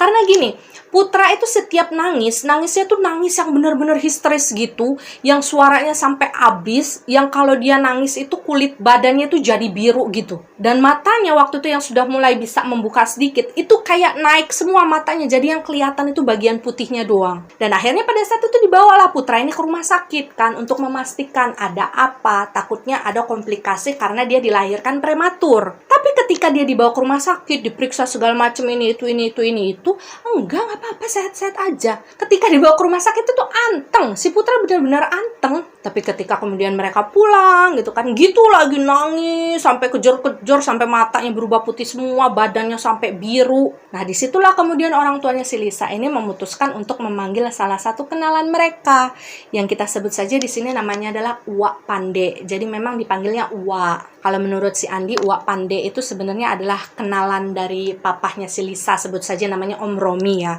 Nah, Om Romi sama Uwak Pande ini sudah saling kenal lah dari zaman mereka ini muda. Kebetulan memang Uwak Pande ini di daerah mereka dikenal sebagai seseorang yang pandai menyembuhkan segala sesuatu yang berhubungan dengan non-medis. Dan karena memang hubungan mereka dekat, akhirnya Uwak Pande ini sudah dianggap sebagai saudara dari keluarga mereka sendiri. Jadi pada saat itu akhirnya dipanggillah Uwak Pande ini untuk melihat kondisinya si Putra. Andi dan Lisa menyaksikan bagaimana pada saat itu Uwak Pande ini berusaha untuk menenangkan si Putra ya, karena memang waktu itu kan datangnya Uwak Pande ini memang sengaja malam, karena Andi kan cerita, ini nangisnya setiap lepas maghrib aja Wak, sampai subuh. Nah ketika kemudian Uwak Pande melihat kondisinya si Putra, dia megang si Putra, dia berusaha untuk menenangkan si Putra gitu ya. Dia nih melihat ke arah Putra cukup lama gitu, sampai si Andi sama si Lisa ini kayak ngeliatin dari jauh itu apa kira-kira yang dilakukan sama Uwak Pande gitu kan sama anak mereka. Nah ketika waktu tersebut berlalu, akhirnya Uwak Pande ini ngajak si Andi sama si Lisa ini ngobrol kan. Di sanalah kemudian si Uwak Pande ini nanya sama si Lisa dan juga Andi, kalian jujur sekarang, si Putra ini dilahirkannya di mana? Kalau kalian nggak jujur sama Uwak nggak bisa nolongin. Dan di sanalah akhirnya si Andi dan juga Lisa ini memutuskan untuk jujur ya, karena memang kondisinya si Putra pada saat itu sudah benar-benar sangat memprihatinkan. Kalian bayangkan selama 1 minggu dia dilahirkan itu, si Putra ini benar-benar nggak mau minum ASI ibunya. Dia bertahan selama ini betul-betul karena minumnya tuh dipaksa gitu, minum ASInya si Lisa itu dipaksa pakai sendok. Dia nggak mau ngenyot gitu, dia nggak mau gak mau nyusu. Dan ketika kemudian si Wak Pande ini mendengarkan cerita secara langsung dari si Andi dan juga si Lisa, langsung geleng-geleng kepala Wak Pande dengan wajahnya yang kecewa kan. Ceroboh kalian, bisa-bisanya kalian bohong hal-hal seperti ini sama orang tua. Bahkan saat itu si Andi ini juga menceritakan benar-benar urutan dari awalnya. Ketika dia melewati jalanan bukit tersebut gitu ya, ketika dia kemudian merasa menabrak seekor burung sampai mati, kemudian dia menepikan burung tersebut, tidak sempat untuk menguburkan gitu. Ya, Wak Pande mengetahui semua hal tersebut pada akhirnya, dan hal tersebut juga diceritakanlah akhirnya kepada orang tuanya si Lisa, dan semua orang tua, orang sepuh yang ada di rumah orang tuanya Lisa itu marah sama si Andi dan si Lisa. Dan salah satu kalimat yang masih diingat oleh si Andi pada saat itu diucapkan oleh mertuanya adalah oleh si Om Romi ya, bisa-bisanya kalian bohong sama orang tua.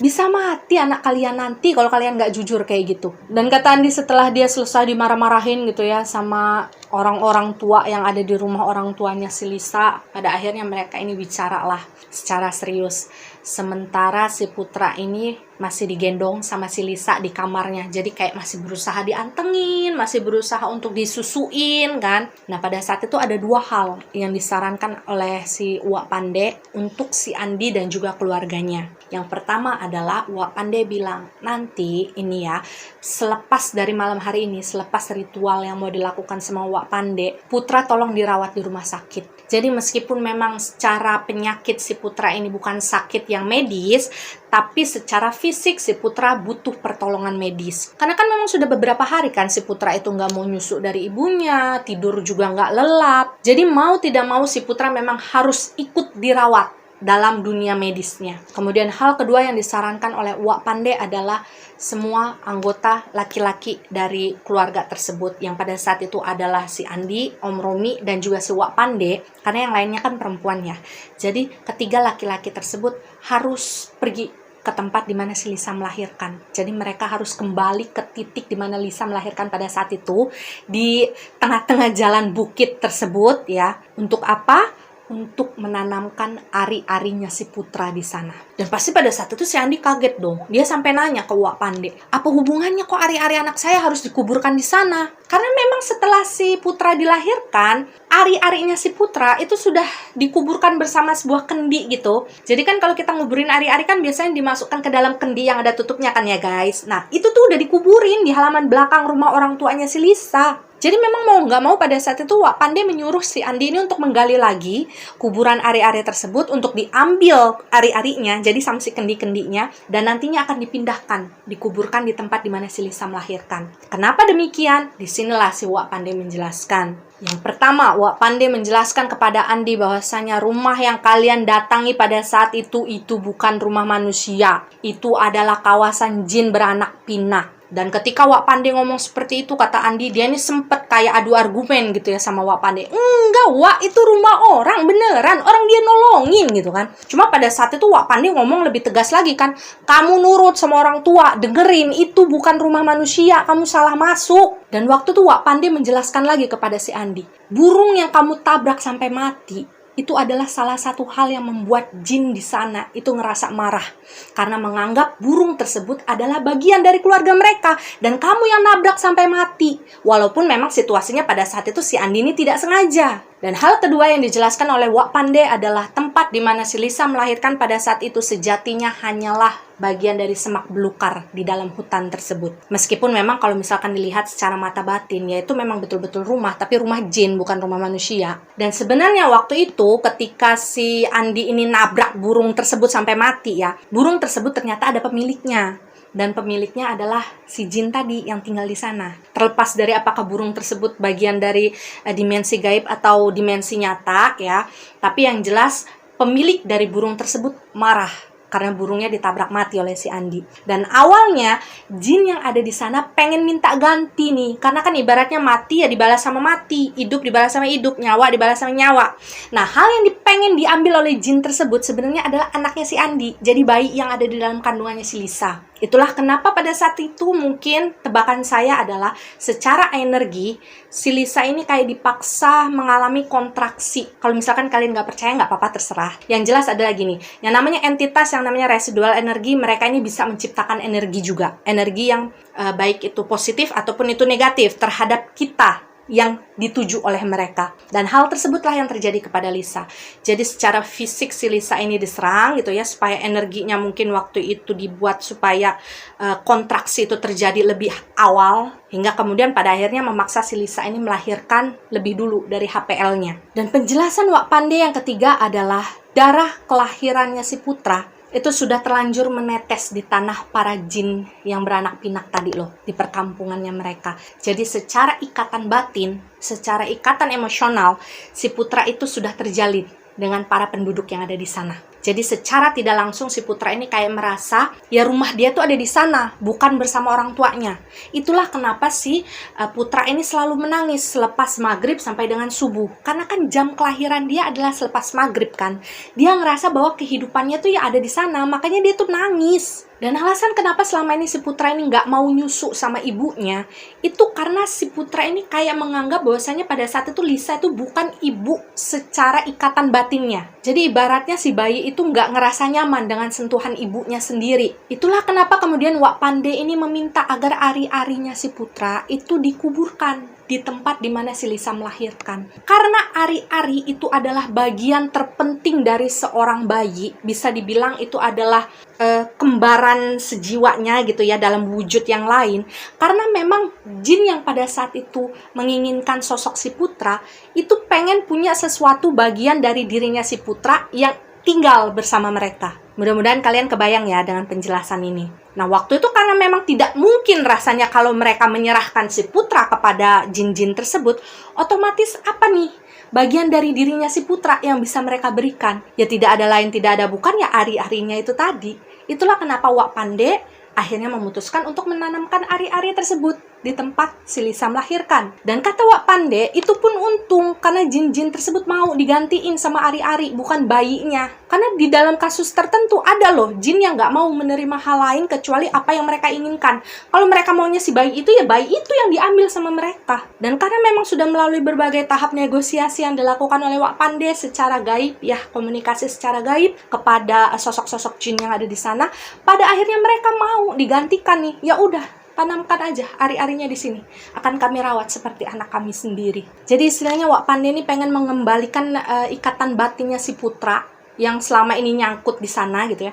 Itu pengen dilepas supaya balik lagi ke keluarganya. Jadi biarkan apa yang menjadi bagian dirinya putra yang lain, itu yang menjadi bagian mereka, dan putra cukup menjadi bagian di mana keluarganya berada. Dan saat itu si Andi sempat bilang ya sama Wak Pande, "Wak, tapi saya nggak inget Wak, letak titik pastinya di mana Lisa itu melahirkan. Namanya kan malam ya, dia nggak bisa ngelihat secara jelas.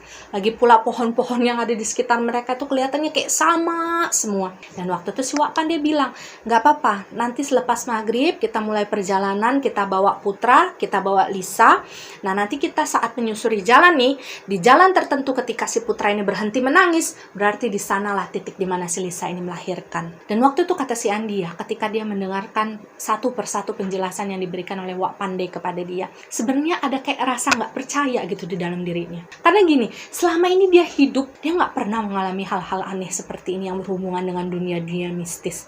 Apalagi itu dia pertama kalinya mendengar bahwasanya kehidupan di luar sana itu ada yang namanya jin beranak pinak, bahwasanya jin itu ternyata juga bisa loh seperti manusia yang memiliki keturunan, yang memiliki kawan. Tapi rasa tidak percayanya si Andi itu kayak lulu aja gitu ketika dia kembali mendengar suara anaknya menangis dari dalam kamar. Suara si Lisa yang juga kayak ngomong, "Dek, kenapa sih Dek? Kenapa udah diem? Ini ibu gitu kan." Akhirnya si Andi nih, ya udahlah, saya percaya sama Wak Pande, saya percaya sama mertua saya. Dan waktu itu sambil menunggu ba'da maghrib ya, kata si Andi, dia dan juga mertuanya pada saat itu menggali lagi lah kuburan ari-arinya si putra yang ada di halaman belakang rumah orang tuanya Lisa pada saat itu. Jadi kan waktu itu dikuburnya pakai kendi ya. Ketika kuburannya sudah sampai di batas kendi tersebut, diambillah sama si Andi kan ari-arinya, kemudian dicuci pakai air mawar, dibersihkan bagian kendinya, dan dibungkus sama mertuanya si Andi itu pakai kain putih. Dan setelah selesai, mereka mengambil ari-arinya si putra pada saat itu. Setelah azan maghrib, setelah mereka ini sholat, waktu itu ya, mereka ini akhirnya sama-sama masuklah ke dalam mobil. Dan waktu itu memang si putra dibawa ya. Dan selama perjalanan itu, kata si Andi, si putra benar-benar nangis. Jadi nangis yang benar-benar nangis kayak ngamuk gitu. Bahkan dari kaca spion yang ada di tengah-tengah mobil itu ya, kata si Andi, dia sempat ngelirik ke arah belakang.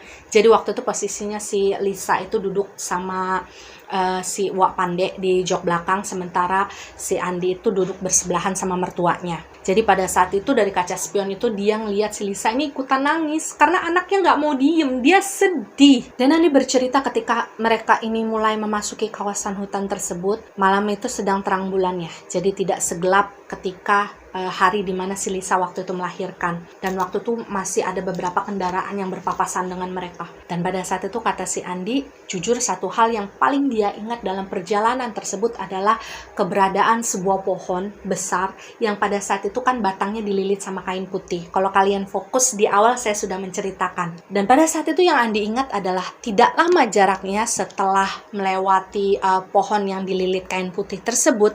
Nah, dia menabrak burung besar tadi kan. Dan setelah menabrak burung besar tersebut, jalan sebentar barulah si Lisa ini ketubannya pecah dan dia menemukan tempat untuk melahirkan. Jadi pada saat itu si Andi ini memutuskan untuk mencari lebih dahulu di mana nih pohon yang dililitkan kain putih tersebut. Dan waktu itu si Andi nggak cerita apa-apa sama Wak Pande, sama mertuanya juga. Jadi dia betul-betul menyimpan di dalam hatinya aja, saya harus nyari pohon itu dulu nih. Saya harus nyari pohon itu di mana. Dan ketika kemudian perjalanan cukup jauh nih, karena kan pohon putih itu yang dilihat sama si Andi itu kan ketika mereka ini menempuh perjalanan menuju ke rumah orang tuanya Lisa, oke. Sedangkan saat itu perjalanan yang mereka ambil adalah posisinya dari rumah orang tuanya Lisa menuju perjalanan pulang kan. Jadi otomatis jaraknya pasti akan lebih jauh dan mungkin sekitar 40 menitan lah kata si Andi pada saat itu. Akhirnya dia melihat batang pohon yang dia cari.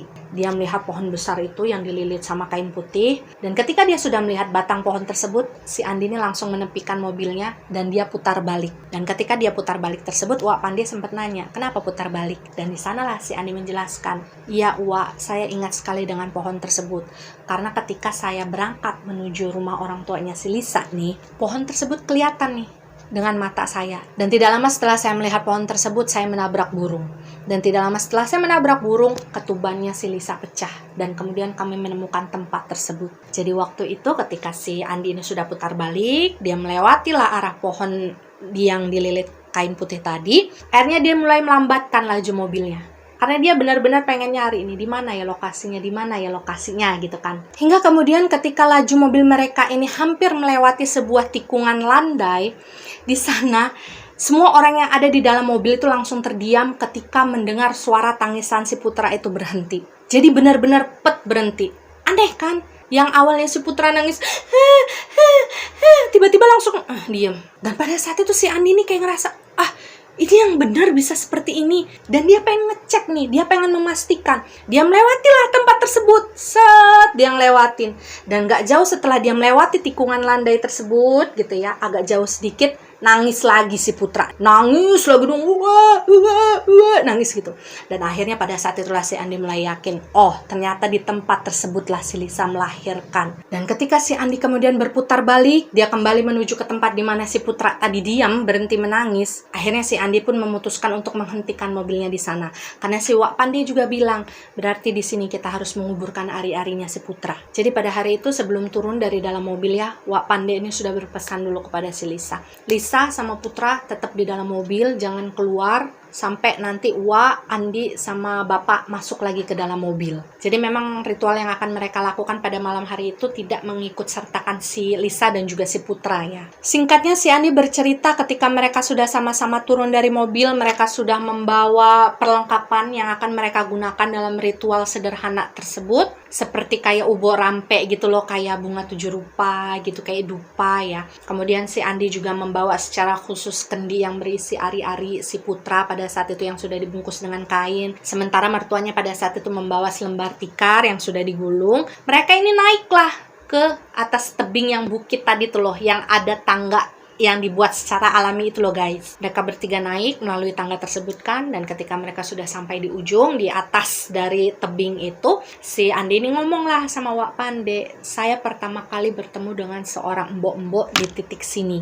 Barulah saat itu ketika setelah ketemu sama embok itu bilang dia mau menolong si Lisa untuk melahirkan, kami akhirnya dibawa lah ke rumahnya dia. Secara pastinya kalau ditanya, Andi juga nggak tahu ya apa yang dilakukan oleh si Wak Pande pada saat itu. Tapi yang jelas ketika itu Wak Pande ini meminta Om Romi dan juga si Andi ini untuk menggelar tikar di sana dan menggeletakkan segala macam ubur rampe yang mereka bawa dari rumah. Si Andi ini duduk di belakang mertuanya. Jadi waktu itu si Wak Pande sama mertuanya itu duduk berdampingan gitu ya. Di depan mereka udah ada ubur rampe, udah ada dupa. Sementara si Andi ini duduk di belakang mereka. Nah, dari posisi di mana si Andi ini duduk, dia ini memperhatikan lah si Wak Pande ini kayak lagi melakukan komunikasi yang tidak bisa terlihat oleh si Andi. Sesekali si Andi cuma mendengar suaranya Wak Pande ini kayak menggeram gitu, kayak gitu ya.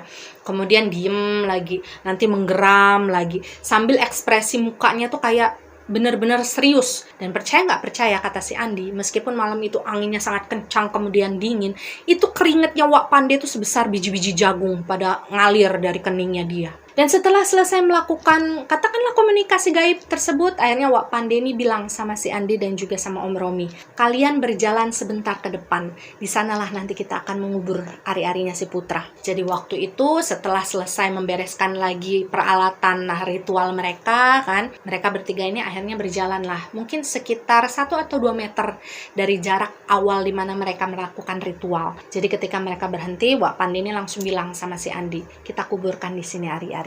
Dan di sanalah akhirnya si Andi dibantu dengan Om Romi ya, mertuanya, bahu-membahu menggali lubang yang cukup dalam untuk menanamkan kendi berisi ari-arinya si Putra. Dan selama proses penggalian tersebut ya, untuk menguburkan ari-arinya si Putra, si Andi bilang pada saat itu Wak Pande ini sama sekali tidak berhenti untuk melantunkan kayak semacam senandung, tapi si Andi ini nggak tahu itu senandung dalam bahasa apa. Dan ketika mereka sudah selesai menguburkan, sudah ditutup rapat gitu ya kuburan dari ari-arinya si Putra, si Wak Pande ini bilang seperti ini. Dia jadi mengarah ke belakang gitu ya, padahal di sana nggak ada orang, sepenglihatannya si Andi. Wak Pande bilang gini, titip ari-ari putranya, jangan ganggu putranya, cukup jaga sajanya, Putra sudah aman di rumahnya nya.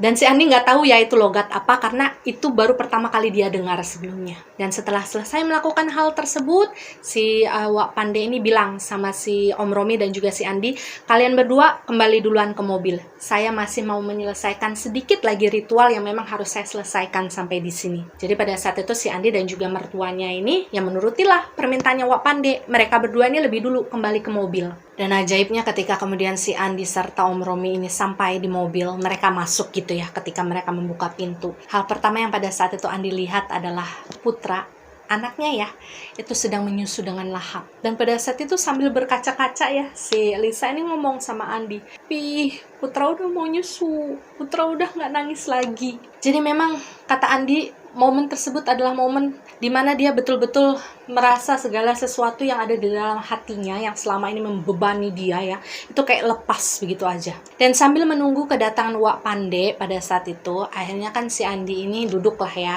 di kursi kemudi seperti biasa. Kemudian Om Romi ini duduk juga di sebelahnya sambil kayak megang-megang tangannya si Putra gitu kan. Nah waktu itu kata si Andi, entah dia salah lihat atau sekedar halusinasi atau perasaannya aja gitu, cuma yang jelas pada saat itu Andi yakin benar dia melihat ada sosok laki-laki yang waktu itu sempat menolong si Lisa melahirkan, itu sedang berdiri di ujung tebing, jadi agak ke atas sedikit ya, tapi itu posisinya berseberangan dengan tebing di mana sebelumnya si Wak Pande dan mereka ini melakukan ritual. Dan pada saat berdiri memperhatikan ke arah si Andi ya, jadi itu jaraknya sekitar 4 atau 5 meter lah dari posisi mobilnya si Andi ini berhenti. Kata Andi pada saat itu mereka ini sempat kayak kontak mata ya. Yang dilihat oleh Andi adalah ada seekor burung berukuran cukup besar itu sedang hinggap di pundak dari laki-laki tersebut. Dan burungnya tuh mirip sekali dengan burung yang sempat ditabrak sampai mati sama si Andi.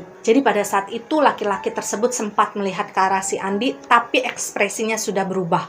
Jadi nggak marah seperti sebelumnya. Saat itu si Andi sempat melihat bagaimana sosok laki-laki tersebut itu kayak lagi mengusap-ngusap bulu dari burung yang ada di pundaknya. Dan entah bagaimana ceritanya pada saat itu si Andi juga merasa bahwasanya burung yang ada di pundak dari laki-laki tersebut juga melihat ke arahnya si Andi. Dan gak lama setelahnya sosok laki-laki tersebut itu kayak lompat, tapi dia lompatnya masuk ke dalam hutan gitu ya, dan hilang begitu saja. Dan hampir bersamaan dengan menghilangnya sosok laki-laki dan burungnya tadi, masuklah Wak Pande ke dalam mobil. Dan pada saat itu Wak Pande cuma bilang, udah selamat semua anak-anakku. Dan akhirnya mereka semua pulanglah dari tempat tersebut dalam keadaan sehat walafiat tanpa kekurangan satu hal apapun. Dan kata Andi memang dia tidak menceritakan momen di mana dia sempat melihat sosok laki-laki yang membantu istrinya melahirkan pada saat itu ya.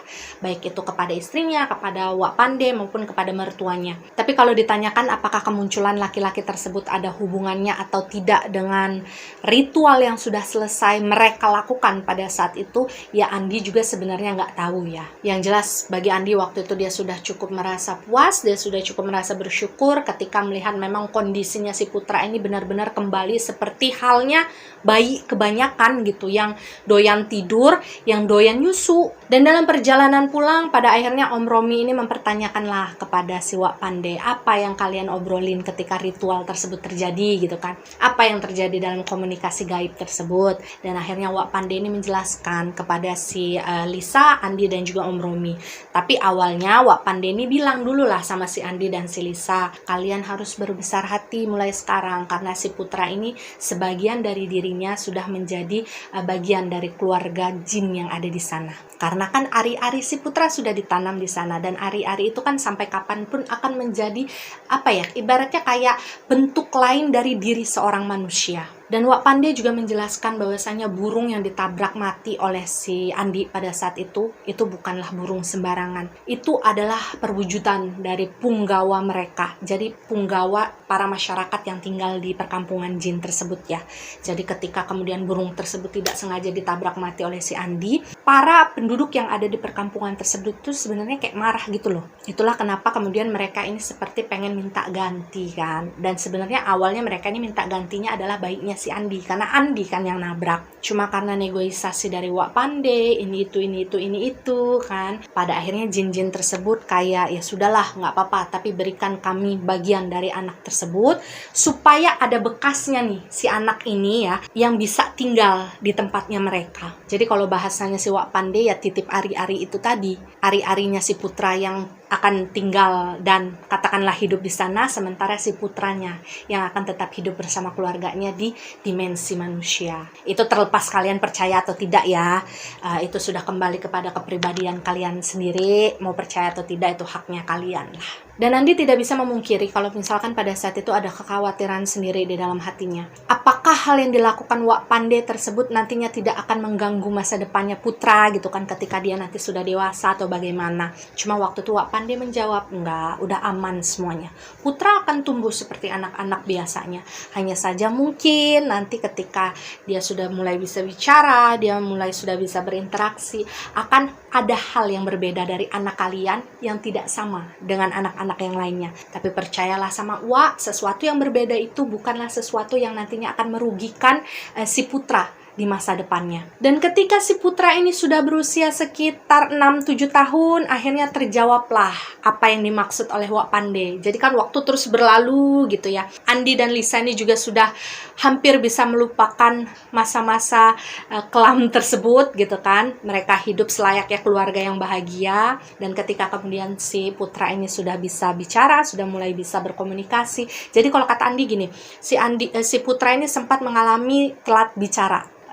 Saya nggak tahu penyebab kalau medisnya itu istilahnya apa. Yang jelas si putra ini baru bisa ngomong secara lancar itu ketika usia dia sekitar 5 tahunan. Dan ketika dia sudah bisa bicara, itu bicaranya langsung lancar gitu loh, langsung nyerocos. Dan di saat itulah si Andi dan juga si Lisa baru tahu bahwasanya perbedaan yang dialami oleh anaknya pada saat itu adalah dia memiliki kemampuan untuk berkomunikasi dengan dimensi astral. Jadi pada saat itu kata Andi ya, ketika si putra ini baru bisa ngobrol gitu sama orang tuanya, dia ini selalu cerita, "Papi, Ibu, Putra tadi ngeliat loh di sana ada yang main bla bla bla segala macam." Jadi dia tuh kayak menceritakan dunia lain ya yang tidak pernah dilihat oleh bapak dan juga ibunya. Jadi si putra ini kayak menceritakan, "Oh, saya ngelihat ada ini di sana," dengan ceria gitu, seolah-olah apa yang dia lihat itu adalah ya kehidupan seperti dia gitu, maksudnya bukan hantu. Dan waktu itu Lisa dan juga si Andi ini menganggap bahwa apa yang diceritakan oleh si putra adalah sekedar halusinasinya dia aja.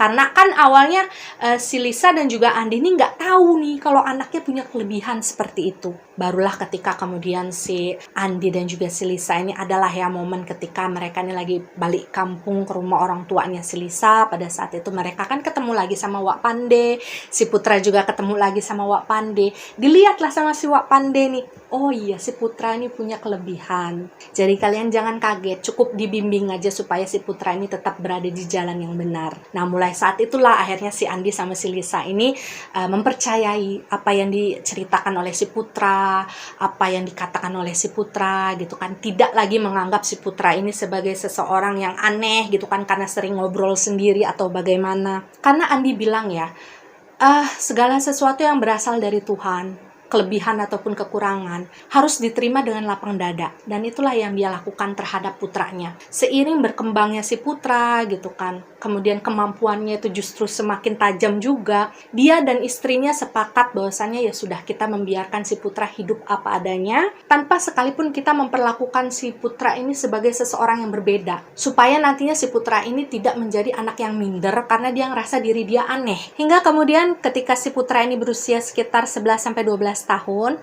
si putra ini menceritakan sesuatu yang cukup mengejutkan bagi si Andi dan juga si Lisa. Jadi waktu itu posisinya mereka ini kayak lagi nonton TV bareng lah ya, lagi santai pada saat itu. Intinya waktu itu si putra bercerita bahwa sebenarnya selama ini setiap hari ulang tahunnya si putra, jadi di malam harinya sebelum si putra besoknya ulang tahun gitu ya, itu akan selalu ada dua orang yang datang ke kamar putra. Jadi yang pertama itu nenek-nenek, yang kedua adalah laki-laki seumuran papi, tapi dia bawa burung yang sangat besar di pundaknya. Dan setiap mereka datang, mereka akan memberikan putra sebuah batu kecil. Batunya cantik sekali dan selalu putra simpan di dalam laci meja belajar. Dan saat itu si Andi dan juga si Lisa ini sempat saling lirik-lirikan gitu ya. Kayak antara percaya atau tidak gitu. Tapi kan mereka selalu mengingat kata-kata Wak Pande kan, kalau memang si putra ini memiliki kelebihan. Jadi pada saat itu si putra ini mengajaklah papi dan ibunya masuk ke kamar.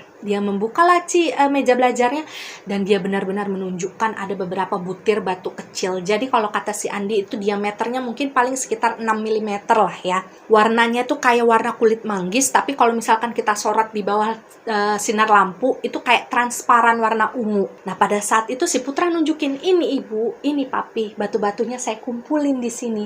Jadi kayak ada kotak kecil bekas permen, si putra tuh ya ditaruh, dikumpulin di kotak tersebut. Dan ketika melihat batu-batu tersebut, kata si Andi jumlahnya sekitar 6 atau 7 butir lah waktu itu. Dan kata Andi, menurut ceritanya si Lisa, ketika si Lisa melihat batu-batu tersebut, dia kemudian teringat akan sesuatu yang pernah terjadi beberapa kali ketika si putra waktu itu masih kecil. Jadi kayak masih usia 1, 2, 3 tahun gitu. Si putra kan belum bisa ngomong, belum bisa ngapa-ngapain juga. Cuma waktu itu si Lisa nggak inget ya apakah itu terjadinya ketika si putra ulang tahun atau tidak. Yang jelas memang sempat beberapa kali dalam waktu-waktu rentan panjang tersebut, si Lisa ini kalau misalkan lagi beresin kasurnya si putra gitu ya, di bawah bantalnya dia menemukan batu kecil persis seperti batu yang yang disimpan sama si putra. Warnanya sama, bentuknya sama, kecil-kecilnya sama, sinarnya sama. Cuma karena pada saat itu si Lisa nggak tahu itu batu apa kan ya, dia juga berpikir takutnya batu itu dimainin sama si putra, karena si putra kan belum ngerti, takutnya kemakan atau bagaimana, dibuang dibuanglah batu tersebut oleh si Lisa, nggak tahu kemana. Jadilah ketika waktu si Putra ini usianya 11 atau 12 tahun, jumlah batu yang dikumpulkan oleh si Putra itu sekitar 6-7 butir, karena sisanya ternyata dibuang sama ibunya. Andi juga sempat berpikiran yang macem-macem nih, takutnya aduh ini batu apaan, kan kok dititipin sama anak saya, takutnya batu yang ada isinya atau segala macem gitu. Nah akhirnya batu tersebut disimpanlah sama si Andi kan. Si Andi ini izin sama Putra, Putra ini nanti papi aja yang nyimpen batunya ya, nggak akan hilang, papi simpen. Dan hingga kemudian nggak berapa lama dari situ adalah satu acara yang pada akhirnya membuat si Andi dan juga sekeluarganya pulang kampung lagi ke rumah orang tuanya si Lisa. Waktu itu kalau kata Andi, kalau nggak salah karena kondangan gitu ya. Nah pada saat itu mereka ketemu lagi sama Wak Pande. Mereka nunjukin kumpulan batu-batunya si Putra pada saat itu kepada Wak Pande. Jadi mereka ini nanya, Wak ini kira-kira bahaya atau tidak? Dan ketika melihat kumpulan batu tersebut, Wak Pande ini tersenyum. Dia ngomonglah sama si Andi, enggak, ini nggak bahaya. Ini batu murni karena memang penjaga gaibnya si Putra ini pengen ngasih kenang-kenangan aja. Mungkin kayak semacam, kalau manusia mah kayak ngasih kado ulang tahun lah. Cuma memang kalau misalkan si Putra ini gedenya nanti, dia mau tirakat, dia mau memperdalam ilmunya dia, ini batunya itu bisa menjadi sarana yang sangat luar biasa. Jadi bisa menyimpan energinya si Putra di dalam batu-batu tersebut. Dan waktu itu Wak Pande bilang, simpan batunya, jangan hilang. Karena segala sesuatu yang diberikan oleh alam, ya sepatutnya memang harus disimpan. Dan Wak Pande sempat berpesan ya kepada si Andi dan juga si Lisa, jangan mengkhawatirkan kondisinya Putra, biarkan Putra seperti ini, dan biarkan si Putra yang nanti memutuskan akan seperti apa masa depannya. Untuk sekarang, biarkan Putra ini masih dijaga oleh kedua orang tersebut, kedua jin tersebut ya, sebagai penjaga gaibnya si Putra. Karena hal tersebut tidak bisa diputus, tidak bisa dihilangkan. Sebab bagaimanapun Putra ini memang sudah menjadi bagian gitu dari masyarakatnya mereka yang ada di perkampungan jin sana. Setelah ari-arinya memang dititipkan di tempat tersebut. Dan singkatnya, Andi pun bercerita sampai saat ini, alhamdulillahnya si Putra tumbuh menjadi anak yang baik, anak yang cerdas, anak yang tampan. Bahkan sekarang dia sudah memasuki usia kuliah.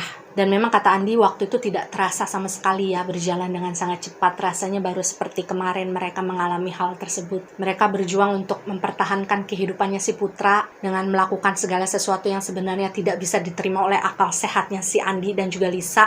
Tapi ternyata itu memang berhasil. Tidak ada yang aneh dari pertumbuhannya si Putra kalau kata Andi. Cuma memang sewaktu-waktu kalau misalkan mereka lagi melewati jalur tersebut, secara khusus Putra ini selalu meminta untuk berhenti sebentar di titik di mana dulu si Putra ini dilahirkan. Padahal tidak ada yang pernah memberitahu si Putra bahwasanya di tempat tersebutlah si Lisa dulu pernah melahirkan si Putra. Jadi setiap kali berhenti di tempat tersebut, si Putra ini akan keluar dari mobil, kemudian dia kayak lagi nungguin sesuatu gitu ya, sambil ngelihat ke arah tebing tersebut. Dan gak lama dia kayak seolah lagi melambai-lambaikan tangan begitu sambil senyum, seperti dia sedang melihat mungkin temannya, mungkin keluarganya, entahlah, di atas tebing itu. Dan tidak lama setelahnya barulah dia masuk lagi ke dalam mobil dan mereka melanjutkan perjalanan. Udah cuma sampai di situ aja keanehan yang memang dialami oleh si Putra. Dan Andi bilang dia sama sekali tidak mau menuntut agar si Putra ini betul-betul kembali menjadi miliknya seutuhnya gitu ya. Karena dia percaya apapun yang sudah menjadi takdir Tuhan, yaitu yang memang harus dijalani oleh dia dan keluarganya. Yang terakhir Andi cuma bilang begini ya, sebagai orang tua, dia dan Lisa hanya berharap bahwasanya Putra akan selalu mendapatkan perlindungan dari Tuhan melalui tangan-tangan orang yang ada di sekitarnya, baik itu orang-orang yang bisa terlihat dan juga orang-orang yang tidak bisa terlihat. Dan ya, itulah keseluruhan dari kisah yang dikirimkan oleh seseorang yang minta disebut namanya sebagai Andi. Terima kasih sudah mengirimkan ceritanya, pengalaman hidupnya yang sangat luar biasa. Titip salam untuk Mbak Lisa dan juga Putra. Semoga Mas Andi sekeluarga selalu diberikan perlindungan. Semoga juga Putra nanti pada akhirnya bisa menentukan jalan hidupnya sendiri yang menurut dia terbaik. Dan harapan saya hanyalah supaya si Putra ini tetap tidak jauh dari Tuhan ya. Amin ya robbal alamin. Dan ada satu hal yang ingin saya sampaikan kepada kalian melalui kisah ini ya. Saya ingin kalian percaya ataupun tidak dengan hal-hal yang berhubungan dengan dimensi astral di luar sana. Kalian harus tetap bisa menghargai setiap makhluk ciptaan Tuhan. baik itu yang bisa kalian lihat maupun yang tidak bisa kalian lihat. Apapun entitas itu wujudnya, entah apapun kalian menyebutnya, hantu, setan, jin, hodam, korin, atau apapun itu, terserah kalian. Tapi yang ingin saya tekankan di sini adalah agar kita semua bisa menghargai keberadaan masing-masing ya. Buat yang tidak bisa melihat, jangan menghina orang yang bisa melihat, dan orang yang melihat jangan merendahkan orang-orang yang tidak bisa melihat. Ya, percaya atau tidak, itu adalah hak kalian sebagai penonton setia. Jika kalian percaya, maka jadikan cerita ini sebagai pengalaman. Jika kalian tidak percaya dengan kisah ini, maka cukup jadikan kisah ini sebagai dongeng malam biasa. Terima kasih yang sudah nonton, terima kasih yang sudah subscribe. Jangan lupa di like, di komen, dan di share supaya teman-teman kalian bisa ikut menyaksikan video ini. Sampai jumpa di video-video berikutnya. Wassalamualaikum warahmatullahi wabarakatuh. Sehat selalu kalian. Mata saya udah merah tuh. Bye.